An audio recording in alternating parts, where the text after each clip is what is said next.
My name is Amber Mitchell, I'm 29 years old, and last weekend, I spent 6 straight hours scrolling through photos of my cousin Brooke's perfect vineyard wedding. A wedding where my entire family gathered, smiling in their color-coordinated outfits, everyone except me. The invitation I waited for never came.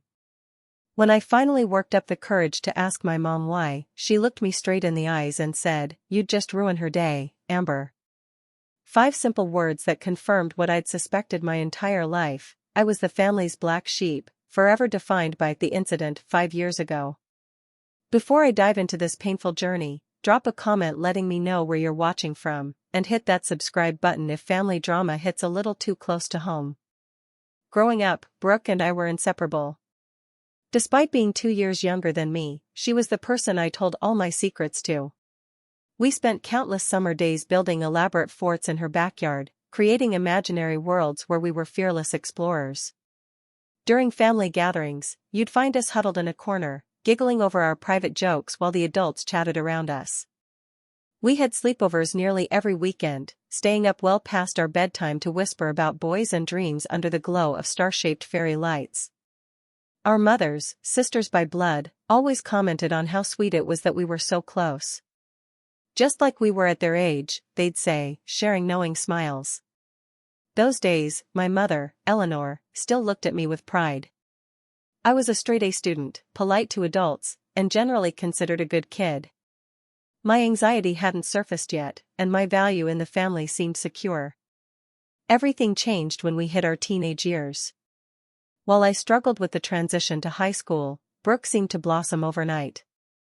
By 14, she'd already been elected class president, made the varsity cheerleading squad, and maintained perfect grades. Relatives cooed over her achievements at every family gathering, while I stood awkwardly in the background, increasingly invisible. My junior year, the anxiety attacks started. The first one hit during a family Thanksgiving dinner. Suddenly, I couldn't breathe.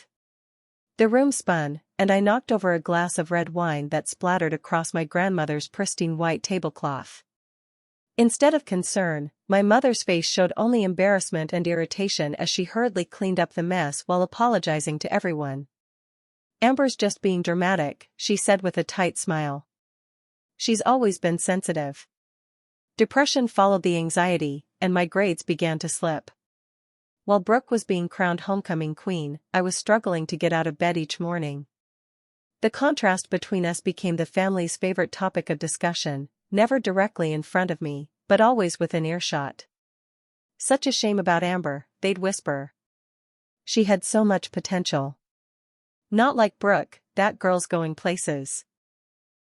My mother's criticism became relentless. Nothing I did was ever good enough. My clothes were too dark, my voice too quiet, my ambitions too small. My father, always passive in family conflicts, would occasionally suggest she'd go easy on me, but these half-hearted defenses quickly wilted under my mother's disapproving glare. After barely graduating high school, I skipped the traditional college path that Brooke followed. Instead, I took online courses in graphic design, something I could do from the safety of my room during the worst days of my depression. It became my lifeline, the one thing I excelled at when everything else felt impossible. By the time Brooke graduated from her prestigious university with honors, I had managed to build a modest freelance graphic design business. I moved into a small one-bedroom apartment across town, not far enough to escape family obligations, but enough to have some breathing room from my mother's constant disappointment. My life settled into a quiet routine. I had a few loyal clients, one good friend named Maya whom I'd met through an online anxiety support group, and a cat named Pixel who didn't judge me for staying in pajamas all day. It wasn't the life my family had envisioned for me, but it was mine, and I was slowly learning to be okay with that. Family gatherings became increasingly difficult. My aunt and uncle, Brooke's parents, never missed an opportunity to highlight the differences between us. "Amber, are you still doing that computer drawing thing? Brooke just got promoted at her marketing firm in Boston. She's the youngest manager in company history." I'd smile and nod, trying to be happy for my cousin while fighting the voice in my head that whispered I would never measure up. Despite everything, I still cared about Brooke. We texted occasionally, though our conversations had become increasingly superficial. When she met Daniel, an investment banker from a wealthy family, I listened to her gush about him and tried to ignore the pang of loneliness it triggered. The announcement of their engagement came through the family group chat, not in a personal call or text to me. 62 messages of congratulations flooded in before I even saw the notification. I sent my own brief congrats. "So happy for you both," and tried not to feel hurt when Brooke's only response was a generic, "Thanks everyone for the well wishes." Even then, despite years of growing distance, I never imagined I wouldn't be invited to her wedding. Family was family, after all. And despite everything, we had once been as close as sisters. I couldn't have been more wrong. The wedding preparations began immediately. My social media feeds filled with posts about venue hunting, dress shopping, and flower selections. My mother called weekly with updates about the wedding of the century, as she'd taken to calling it. "The ceremony will be at this gorgeous vineyard in Napa," she told me during one call. "Your aunt says the place has a 6-month waiting list, but the owner is a client of Daniel's father, so they got in right away." "Isn't that wonderful?" "Sounds beautiful," I replied, waiting for her to mention my invitation or role in the wedding. When she didn't, I cautiously asked, "So, is Brooke having bridesmaids?" "Oh yes, 6 of her sorority sisters and Daniel's sister. The dresses are this stunning shade of sage green. They're going to look like goddesses walking down that aisle." The conversation moved on to the 5-course dinner and the string quartet, but nothing about my attendance. Still, I reasoned, it was early. The formal invitations wouldn't go out for a while. Weeks passed. Then months. The family group chat buzzed with discussions about hotel bookings and travel arrangements. My cousin Jessica posted about the bridesmaid dress fitting. My uncle shared links to tuxedo rental options for the men in the family. My mother sent daily countdown updates, only 75 days until our Brooke becomes Mrs. Daniel Harrington. As the 60-day mark approached, when etiquette dictated invitations should be sent, I began checking my mailbox with increasing anxiety. Nothing came. I scoured my email spam folder. Nothing there either. When my mother called to ask if I'd seen Brooke's wedding website with all the registry information, I finally gathered the courage to ask directly. "Mom, I haven't received my invitation yet. Do you know when they're being sent out?" The silence that followed lasted just a beat too long. "Oh, Amber." Her voice took on that familiar tone, the one that signaled I had embarrassed her somehow. "You weren't invited. You'd just ruin her day." The words hit me like a physical blow. I struggled to breathe, to find my voice. "What do you mean?" I finally managed to ask. "After what happened at Jessica's graduation party? Brooke can't risk you having another episode. This is the most important day of her life." The incident. 5 years ago, at my cousin Jessica's high school graduation celebration. I'd been doing well, had been consistently taking my medication and seeing my therapist regularly. But the crowded backyard, the heat, the endless small talk with judgmental relatives, it all became too much. I'd retreated to a quiet corner, trying to practice the breathing exercises my therapist had taught me, when my aunt noticed and loudly asked if I was having another one of my spells. All eyes turned to me. The attention made everything worse. My chest tightened, my vision blurred, and before I knew what was happening, I was hyperventilating on the ground while Jessica's friend stared and whispered. My mother's face, a mask of humiliation as she helped me to the car, haunted me for months afterward. "That was 5 years ago," I protested. "I've gotten much better at managing my anxiety since then." "Maybe so," my mother replied, "but Brooke doesn't want to take chances. Surely you can understand that? It's her special day." "Did she actually say she doesn't want me there?" I asked, unable to believe my childhood best friend would exclude me so deliberately. "The venue has strict capacity limits," my mother explained, her tone suggesting I was being unreasonable. Difficult decisions had to be made. I ended the call shortly after, numb with shock and hurt. Later that day, I texted Brooke directly. Hey, just wanted to check about the wedding invitation. Mom mentioned something about capacity limits? Her response came hours later, brief and distant. Yeah, we had to make some tough choices with the guest list. The venue is really strict about numbers. Hope you understand. That heart emoji, so casually added after such a dismissive message, somehow hurt more than no response at all. I sat on my couch, staring at my phone screen until it went dark, trying to process that my own cousin, once my closest friend, had decided I wasn't important enough to witness her marriage. Even worse was knowing my mother had supported this decision. Probably encouraged it. In that moment, sitting alone in my apartment while my entire family prepared to celebrate without me, something inside me finally broke. She said what? Maya's voice rose through my phone speaker, indignation clear in every syllable. My one true friend had called to check on me after I'd sent a brief text about the wedding situation, and I'd just repeated my mother's devastating words. That I'd ruin Brooke's day, I repeated, the words still burning in my throat. Like I'm some disaster waiting to happen. That's beyond cruel, Amber. And completely untrue. Maya had never met my family in person, but she'd heard enough stories over our 3-year friendship to form a decidedly negative opinion of them. You realize this says everything about them and nothing about you, right? I wanted to believe her. But when you've spent your entire life being told you're the problem, it's hard to suddenly see things differently. Maybe they're right, I whispered.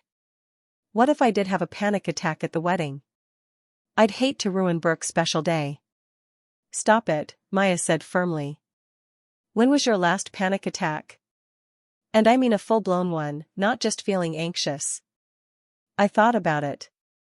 Almost 2 years ago, when that client threatened to sue over the logo design. Exactly. And even then, you handled it.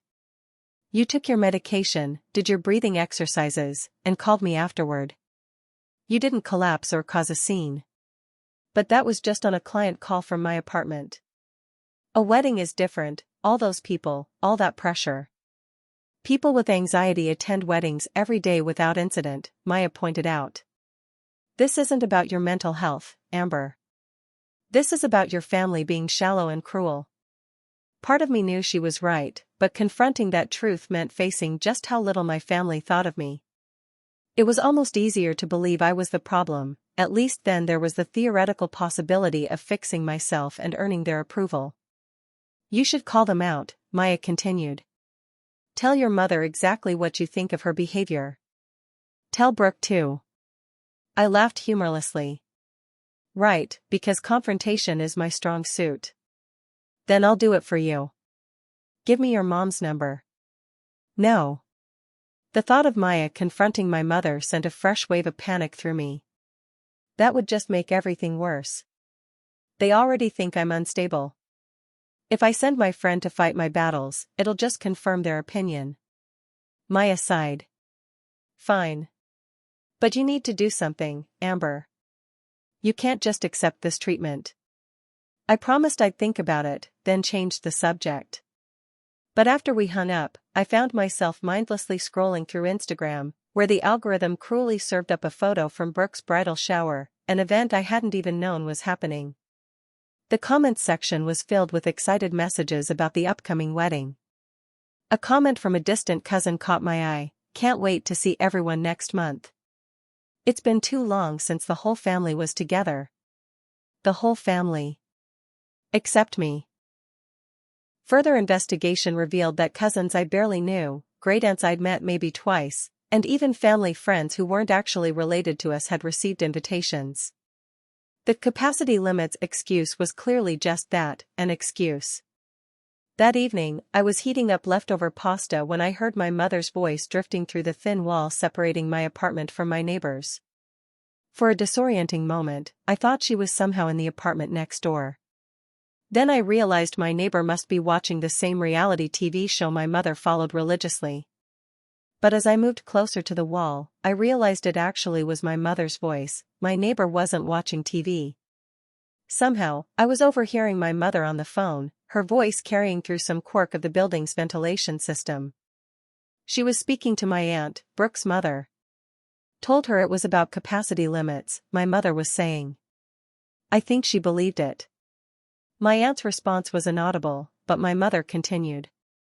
I know, but what choice did we have? Can you imagine her showing up in one of her thrift store outfits, looking like she just rolled out of bed? The photographer Brooke hired charges $10,000.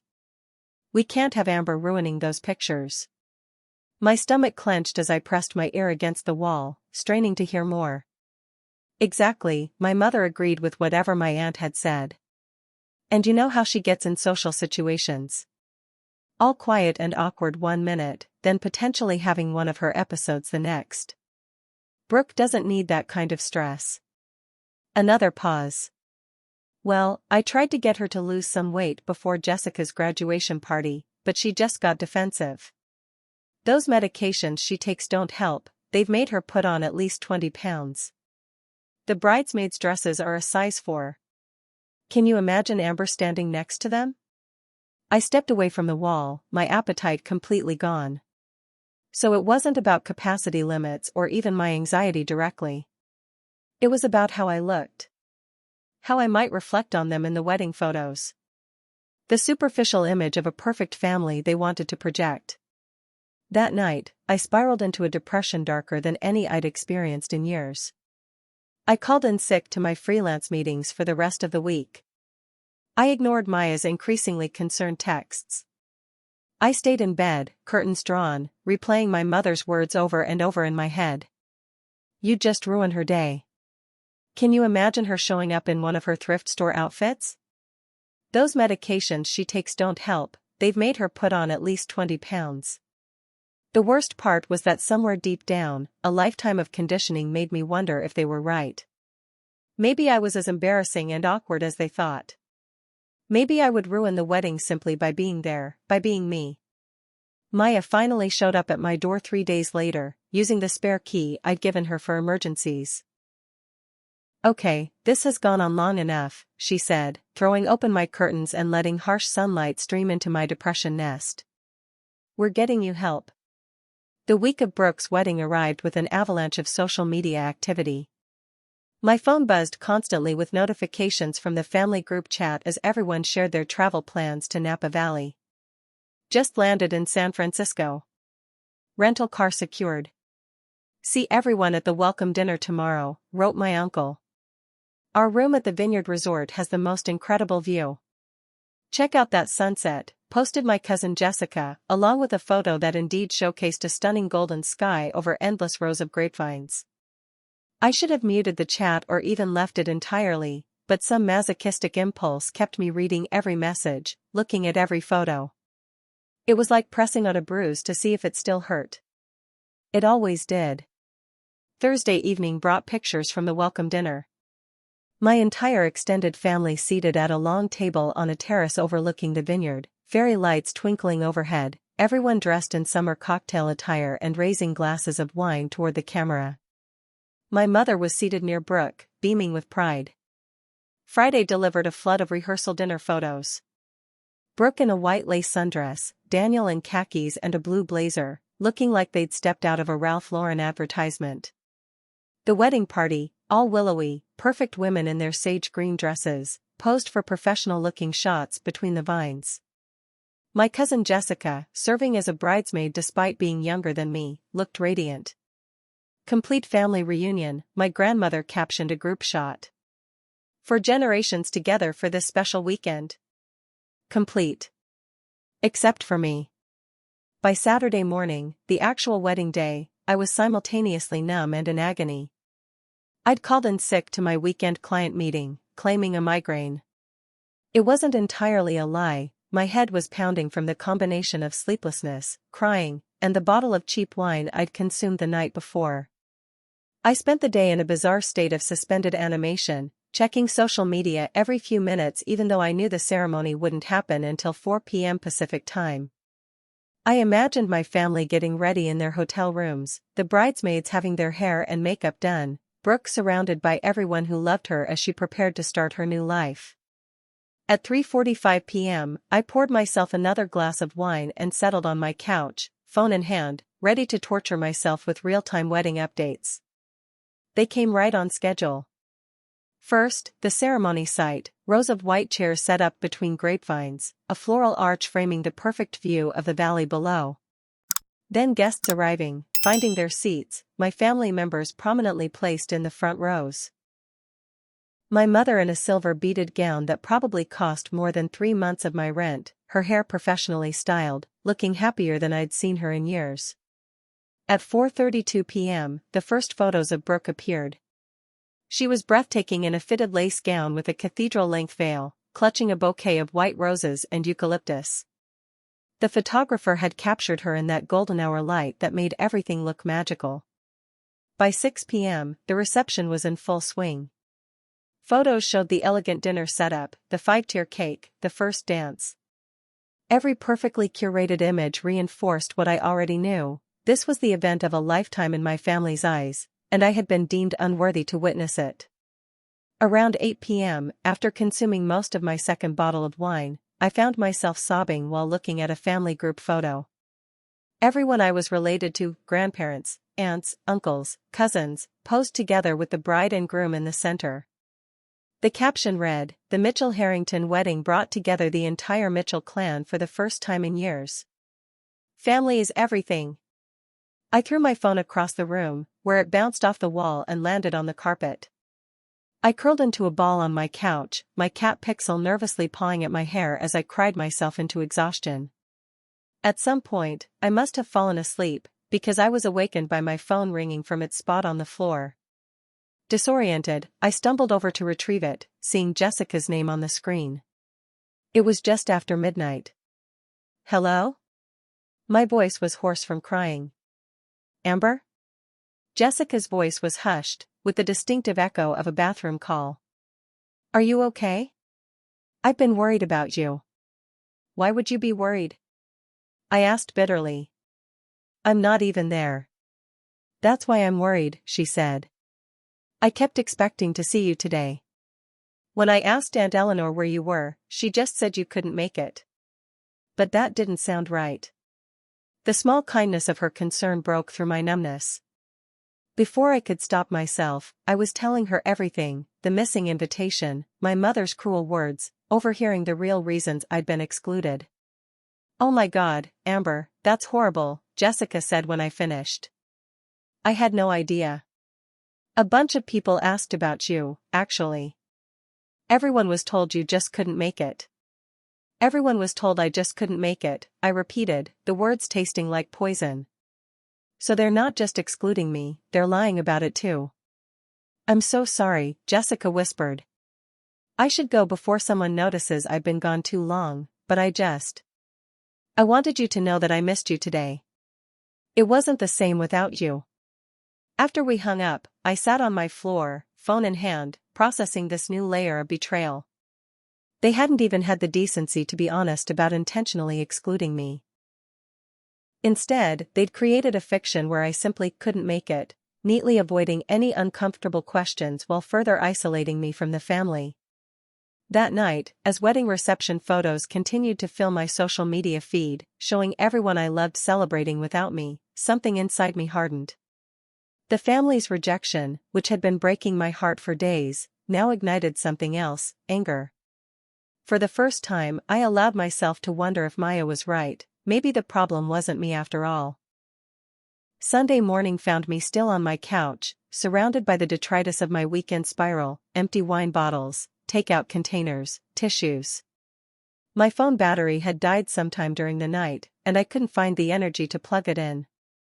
What was the point? More wedding photos would only twist the knife further. Outside my apartment, life continued. I could hear my neighbors chatting as they left for brunch, car engines starting, birds singing. Inside, time seemed suspended in a gray haze of misery.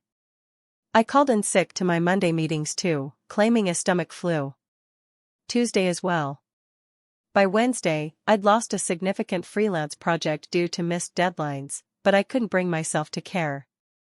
My apartment grew increasingly chaotic as dirty dishes piled up and laundry remained unwashed. I subsisted on crackers and whatever delivery food I could afford, my appetite non-existent. My phone, once recharged, showed dozens of missed calls and texts from Maya, growing increasingly frantic. I sent her a brief "I'm alive, just need space" message, then turned off notifications. I couldn't handle her concern or, worse, her anger on my behalf. Anger required energy I simply didn't have. On Thursday afternoon, a week after the wedding, an insistent knocking jolted me from my stupor. I ignored it at first, but it continued with stubborn determination. Finally, I dragged myself to the door, not bothering to check my appearance in the mirror, a mistake, given the shock on Maya's face when I opened it. "Jesus, Amber," she whispered, taking in my unwashed hair, the stained sweatshirt I'd been wearing for days, my puffy, red-rimmed eyes. I said I needed space, I muttered, but stepped aside to let her in. The state of my apartment made her eyes widen further. "This isn't needing space," she said, setting down the bag she was carrying. "This is a complete breakdown." I shrugged, too exhausted to argue. "What's in the bags?" "Food. Real food, not whatever garbage you've been living on." She moved to my kitchen, grimacing at the sink full of dishes. "When did you last eat a vegetable?" I couldn't remember. Maya set to work with determined efficiency, clearing space in the kitchen, unpacking groceries, filling my sink with soapy water. I sat at my small dining table, watching her with detached curiosity. "You don't have to do this," I said eventually. "Clearly, I do." She paused her cleaning to look at me directly. "Amber, this isn't a normal response to not being invited to a wedding. Even a family wedding. This is something deeper." "It's not just about the wedding," I said, my voice small. "It's everything. My whole life, being the family disappointment. The wedding was just confirmation." Maya abandoned the dishes and sat across from me, taking my hands in hers. "What your family did was cruel and inexcusable. But this," she gestured around my apartment, "is self-destruction. You're punishing yourself for their cruelty." Her words penetrated the fog that had enveloped me for days. She was right. In my darkest moments, I'd wondered if my family had been right to exclude me, if I truly was as worthless as they seemed to think.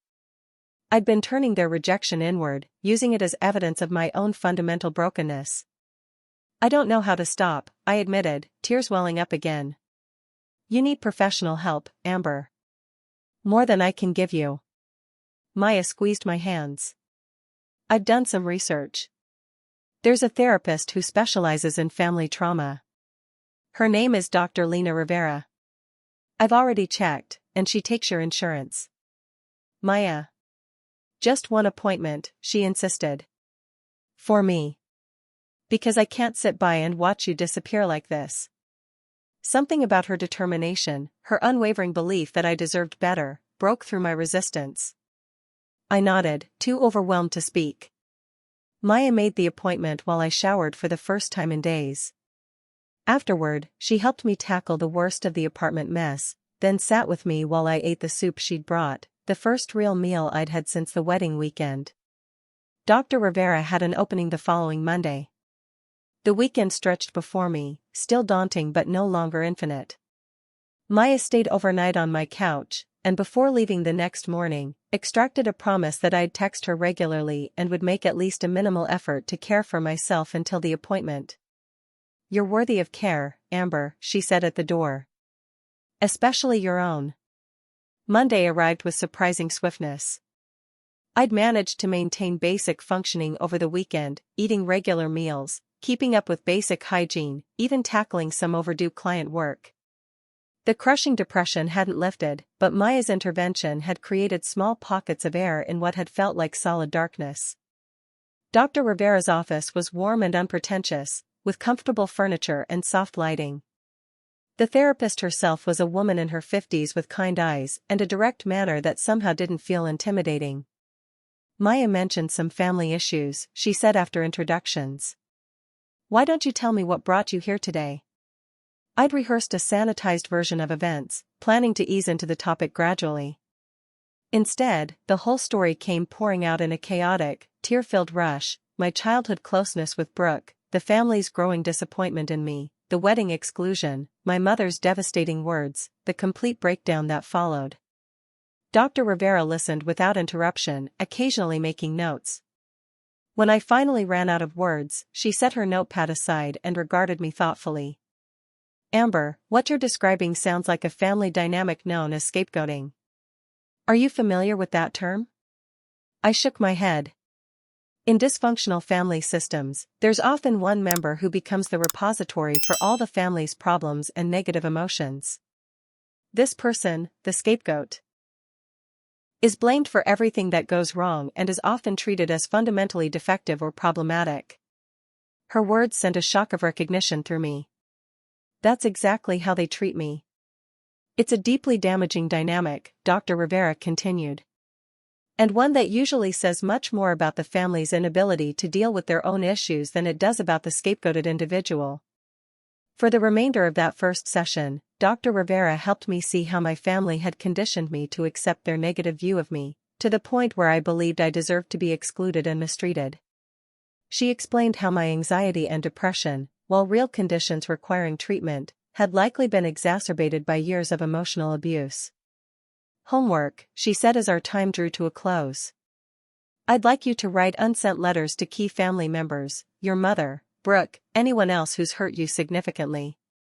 Don't censor yourself. Write exactly what you feel, knowing no one will ever read these but you. What's the point if I never send them? I asked. The point is to allow yourself to feel anger instead of just hurt and shame. The point is to recognize that you have a right to be angry about how you've been treated. That night, I sat at my desk with a blank notebook, pen in hand. I stared at the empty page for a long time before finally writing, "Dear Mom." 2 simple words that opened a floodgate. I wrote until my hand cramped, filling pages with all the hurt, rage, and betrayal I'd suppressed for years. I wrote to my mother, to Brooke, to my aunt and uncle, letting myself fully acknowledge, perhaps for the first time, just how profoundly their treatment had wounded me. When I finally set down my pen, exhausted but somehow lighter, I realized Dr. Rivera had given me something invaluable, permission to be angry. Not just hurt or sad or ashamed, but righteously, justifiably angry. It was the beginning of a long journey, but in that moment, something fundamental shifted. For the first time in years, I felt a flicker of something that resembled hope. The next 2 months with Dr. Rivera were intense and often painful.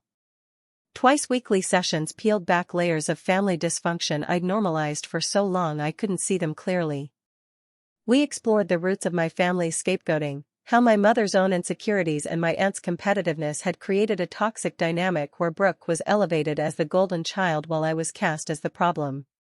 Your anxiety and depression are real conditions, Dr. Rivera emphasized repeatedly. But they've been weaponized against you by your family. Instead of receiving support for these challenges, you've been made to feel ashamed of them. Through our sessions, I began to understand how my mental health struggles were partly a response to years of emotional abuse.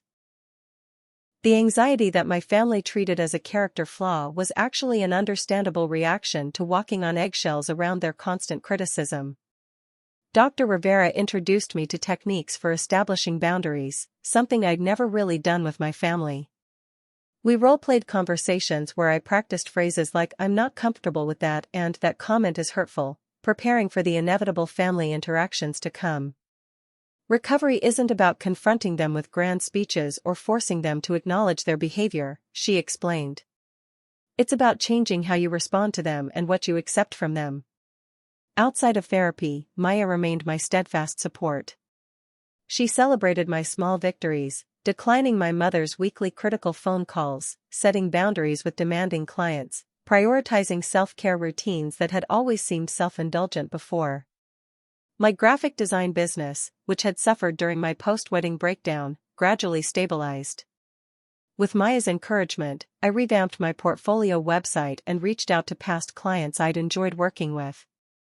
To my surprise, most were understanding about my recent absence, and several had new projects to offer. Then came an unexpected opportunity. A friend of Maya's needed a complete branding package for her startup: logo, website, marketing materials, social media templates. It was a bigger project than I typically handled, but Maya insisted I was more than capable. "She's willing to pay your full rate," Maya said. "No friend discount. This could be a game changer for your business." Taking on the project required a level of confidence I wasn't sure I possessed. But with Dr. Rivera's help, I was learning to recognize when my self-doubt was actually my family's critical voices internalized. I accepted the job. For 3 weeks, I poured myself into creating the brand identity. The work was challenging but energizing in a way I hadn't experienced in years. When I finally presented the completed package, Maya's friend was ecstatic. "This is exactly what I envisioned but couldn't articulate," she said during our final meeting. "You have an incredible talent for translating concepts into visuals." Her praise felt foreign, almost uncomfortable. I'd grown so accustomed to criticism that genuine appreciation seemed suspicious. But Dr. Rivera had warned me about this, how compliments might feel wrong or undeserved after years of being told I wasn't good enough. "Thank you," I said simply, practicing the acceptance of praise we'd worked on in therapy. "I'm really proud of how it turned out." The successful project did prove to be a turning point for my business. Maya's friend referred me to several colleagues, and soon I had enough steady work to be selective about which clients I took on. The financial stability reduced one significant source of stress in my life. With Dr. Rivera's encouragement, I also began making small changes to my appearance. Not to please my family, but to please myself. I bought clothes that fit properly and made me feel confident, rather than hiding in oversized hoodies and sweatpants. I found a hairstylist who gave me a cut that flattered my face rather than trying to minimize it. I even joined a gentle yoga class designed specifically for people with anxiety, finding unexpected joy in movement after years of avoiding exercise due to my mother's weight-related comments. "What you're doing," Dr. Rivera explained during one session, "is reclaiming your narrative. For too long, your family has been telling you who you are. Now you're deciding for yourself." It was a powerful reframing of the changes I was making. Not superficial improvements to make myself more acceptable to others, but acts of self-determination and care. As I grew stronger, I also became more aware of my mother's manipulation tactics. Her weekly calls had followed the same pattern for years. She'd inquire about my life with minimal interest, then launch into detailed updates about Brooke's latest achievements, followed by thinly veiled suggestions about how I could improve myself. When I began limiting these calls to once a month and redirecting conversations away from these topics, she responded with guilt trips and accusations. "I suppose you're too busy for your own mother now," she sniffed during one call. "Brooke always makes time for family, even with her demanding job." In the past, this comparison would have sent me spiraling into self-doubt and anxiety. Now, with Dr. Rivera's guidance, I recognized it for what it was, an attempt to manipulate me back into my assigned role. "I'm not too busy, Mom," I replied calmly. "I'm just setting boundaries that work better for me right now. How's your garden doing this season?" These small assertions of independence were exhausting but empowering. Each time I refused to accept a hurtful comment or comparison, I reclaimed a small piece of myself. In early November, as the leaves changed and the air grew crisp, a message appeared in the family group chat that sent my anxiety spiking: "Thanksgiving plans. Everyone at Aunt Linda and Uncle Robert's house this year, 2 p.m. Full family attendance expected." It would be my first face-to-face encounter with the entire family since the wedding. Including Brooke and Daniel, now returned from their extended European honeymoon. "I don't think I'm ready," I told Dr. Rivera during our next session. "Maybe I should make an excuse." "You might not be ready," she acknowledged. "That's a valid choice. But consider this: you've been doing the work. You've developed tools to handle difficult interactions. This could be an opportunity to practice those tools in the real world, with me here to help you prepare and process afterward." We spent the next 3 sessions specifically preparing for Thanksgiving. We role-played potential scenarios, developed responses to likely triggers, and created a detailed self-care plan for before, during, and after the event. "Remember," Dr. Rivera said in our final session before the holiday, "you're not going to change your family's dynamic in one day. The goal isn't to confront everyone or force them to acknowledge their behavior. The goal is to protect your boundaries and well-being while staying true to yourself. As Thanksgiving approached, I focused on practical preparations. I planned an outfit that made me feel confident but comfortable. I arranged to drive separately so I could leave when I needed to, not when my mother decided it was time. I scheduled a post-holiday debrief call with Maya and a next-day therapy appointment with Dr. Rivera. Most importantly, I reminded myself daily of a truth that was gradually becoming more believable: I deserved to be treated with respect, regardless of whether my family was capable of giving it. The night before Thanksgiving, I stood before my bathroom mirror, studying my reflection. The woman looking back at me wasn't the same one who had spiraled into depression after being excluded from Brooke's wedding. There was a steadiness in my gaze that hadn't been there before, a quiet dignity in the set of my shoulders. "You can do this," I told my reflection. "Not for them. For you." Thanksgiving Day dawned clear and cold.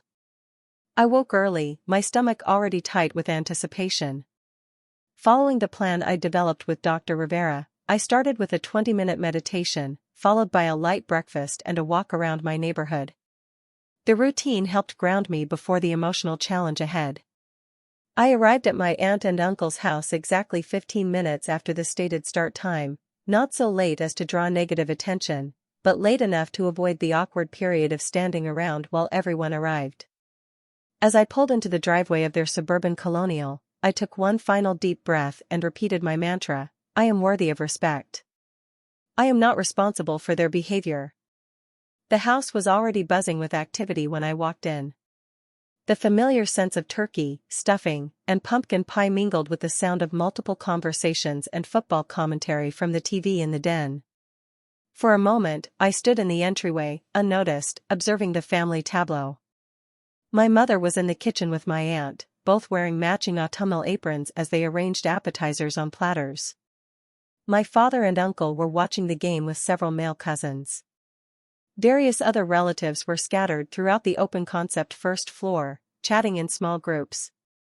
And there, near the fireplace, stood Brooke and Daniel, newly returned from their honeymoon, holding court as relatives asked about their European adventures. It was my cousin Jessica who spotted me first. Her face lit up with genuine pleasure as she broke away from a conversation to greet me. "Amber, you made it." She hugged me warmly. "I'm so glad you're here." Her enthusiasm drew attention, and suddenly multiple pairs of eyes turned my way. I noticed several double takes as relatives registered my appearance: the new haircut, the well-fitting burgundy dress, the subtle makeup that enhanced rather than masked my features. My mother detached herself from the kitchen activities and approached, her expression a complex mix of surprise and assessment. "Amber," she said, air-kissing near my cheek. "We weren't sure you'd come." I RSVP'd yes, I replied calmly, though my heart was racing. "Well, yes, but you know how you can be." She gestured vaguely, the familiar dismissal of my reliability. Then, noticing my appearance more fully, "You look different." "Thank you," I said, choosing to take it as a compliment regardless of how she'd meant it. Before she could say more, Jessica linked her arm through mine. "Come see the appetizer spread. Aunt Linda made those mushroom puffs you like." I allowed her to lead me away, grateful for the rescue. For the next hour, I navigated the pre-dinner mingling with careful intention, spending time with the relatives I genuinely enjoyed: Jessica, my grandfather who had always been kind to me, a few cousins who seemed pleased to see me, while politely avoiding extended interactions with the more critical branches of the family tree. Eventually, the moment I'd been both dreading and preparing for arrived: face-to-face contact with Brooke. She approached as I was refilling my water glass at the kitchen sink. "Amber," she said, her voice carrying that slightly patronizing tone I'd grown to expect. "You look good." "Thanks," I replied. "Congratulations on the wedding." The photos looked beautiful. An awkward silence stretched between us, filled with unspoken tensions and the ghost of our childhood closeness. "Daniel and I got you something from Italy," she finally said, producing a small package from her pocket. "Just a little token." I accepted the gift with genuine surprise. That's thoughtful. Thank you. I'm sorry you couldn't make the wedding, she added, her eyes not quite meeting mine. The venue was really strict about numbers. The rehearsed lie hung in the air between us. In that moment, I had a choice: confront the deception or let it pass unchallenged. Dr. Rivera's voice echoed in my mind: choose your battles based on what serves your well-being, not what might make others uncomfortable. Before I could decide, my aunt called everyone to the dining room for dinner. The grand Thanksgiving table was a masterpiece of seasonal decoration: gleaming silverware, crystal glasses, name cards in perfect calligraphy, and an elaborate centerpiece of autumn flowers and miniature pumpkins. I found my place card between Jessica and a second cousin from Chicago, a diplomatic seating arrangement that kept me far from my mother but also from any potential allies. As platters were passed and wine was poured, conversation flowed around me. I participated when directly addressed but otherwise focused on the strategies Dr. Rivera and I had practiced, staying present in the moment, noticing when I was tensing up, taking subtle deep breaths to remain calm. Everything proceeded smoothly until midway through the main course, when my mother, seated at the opposite end of the table, raised her voice to be heard above the general chatter. "Amber, darling, we missed you at Brooke's wedding. Such a shame you couldn't make it." The table didn't fall silent. This wasn't a dramatic movie scene, but several nearby conversations paused as attention shifted toward me. "It was a shame," I agreed mildly, meeting her gaze directly. "These things happen," my aunt chimed in. The venue had such strict capacity limits. Something in me snapped. Not in an out-of-control way, but in the way a twig finally breaks under slowly applied pressure. All the preparation with Dr. Rivera, all the growth of the past months, crystallized into a moment of perfect clarity. I would not participate in this lie. "Actually," I said, my voice steady despite my racing heart, "I wasn't invited." The awkward pause that followed confirmed what I'd suspected: most of the family had been told the capacity limit story. My mother's smile tightened dangerously. "Amber, this isn't the time." "I think it is," I continued, still calm.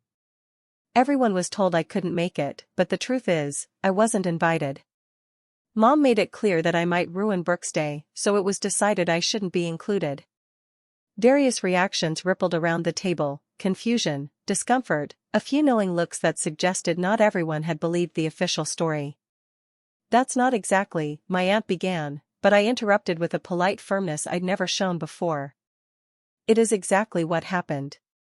I'm not saying this to create drama or ruin Thanksgiving. I'm saying it because I'm done pretending. I've spent my entire life being treated as if I'm defective or embarrassing because I struggle with anxiety. I've accepted being the family scapegoat because I didn't know I deserved better. But I do deserve better. We all deserve to be treated with basic respect."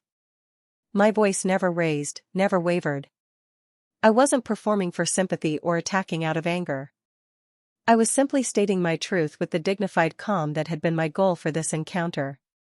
Various family members shifted uncomfortably in their seats. My father stared fixedly at his plate. My mother's face had gone pale with fury and embarrassment, her two least favored emotions. It was Brooke who broke the tense silence, her voice unexpectedly thick with emotion. "She's right," she said, to the visible shock of her parents. "Amber should have been invited. It was my wedding, and I let everyone else decide who should be there." She turned to look at me directly, tears welling in her eyes. "I was wrong, Amber. I'm sorry." Her apology, so unexpected, momentarily left me speechless. It wasn't the complete accountability I might have fantasized about, but it was more than I'd ever expected to receive. My mother, predictably, attempted to regain control of the narrative. "Well, what's done is done," she said briskly. "Let's not spoil Thanksgiving with ancient history. Who wants more gravy?" But something had shifted in the room. Several relatives gave me small nods of support. Jessica squeezed my hand under the table.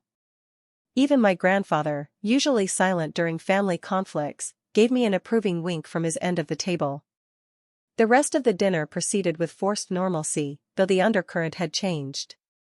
I ate my pumpkin pie, participated in light conversation, and when I felt my energy flagging under the sustained social pressure, excused myself politely, as planned. "Leaving so soon?" my mother asked as I retrieved my coat, her tone suggesting I was being rude. "I have plans with friends this evening," I replied, a boundary we'd prepared for, a legitimate reason to depart on my terms. "Well, I suppose your family isn't as important as your friends," she sniffed, making one last attempt to trigger my guilt. 6 months ago, that comment would have worked perfectly. Today, I simply smiled. "I'm grateful for all the important people in my life, Mom. Happy Thanksgiving." I left before she could respond, walking to my car with a strange mixture of exhaustion and exhilaration. I'd done it. I'd stayed true to myself, maintained my boundaries, and spoken my truth without being cruel or losing control. In the weeks that followed, there were consequences, of course. My mother's calls became even less frequent, though the few we had were strangely more authentic without the pretense that everything was perfect. Several relatives reached out privately to express support, including a few who shared their own experiences of family scapegoating. Brooke sent a genuine, lengthy email apologizing more fully for the wedding exclusion and expressing hope that we might rebuild some kind of relationship. Not everything was resolved. My mother never acknowledged her role in my exclusion or years of criticism. Some family members clearly sided with her version of events. Healing the deep wounds of family dysfunction would take far more than one honest Thanksgiving conversation, if complete healing was even possible. But something fundamental had changed, not in my family, but in me. I no longer needed their validation to know my worth. I no longer accepted the role they'd assigned me. I had found my voice, my boundaries, and my truth. The journey of healing from family trauma is rarely a straight path. There are setbacks, painful realizations, and old patterns that re-emerge when least expected. But each time I maintain a boundary, each time I respond to criticism with self-compassion instead of shame, each time I choose relationships that nurture rather than diminish me, I take another step forward. For so long, I believed my family's rejection defined me. Now I understand that how I respond to that rejection, with dignity, self-respect, and authenticity, is what truly matters. Family connections are important, but not at the cost of my mental health and self-worth. As I navigate this new chapter, I'm grateful for the people who helped me find my way: Maya, with her fierce loyalty and unwavering support, Dr. Rivera, who gave me tools to understand and heal from family patterns, and even myself, for finding the courage to change despite years of conditioning. I don't know what future family gatherings will look like. I don't know if my relationship with Brooke will ever recapture the closeness we once shared. I don't know if my mother will ever fully see me for who I am rather than who she wishes I would be. But I do know this: I am worthy of respect and belonging, exactly as I am.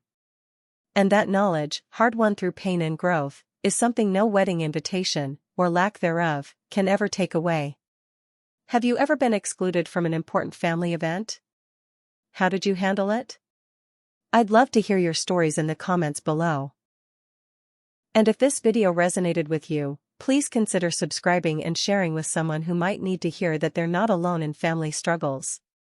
Thank you for listening to my journey, and remember, your worth is never determined by how others treat you. Take care of yourselves, and I'll see you in the next video.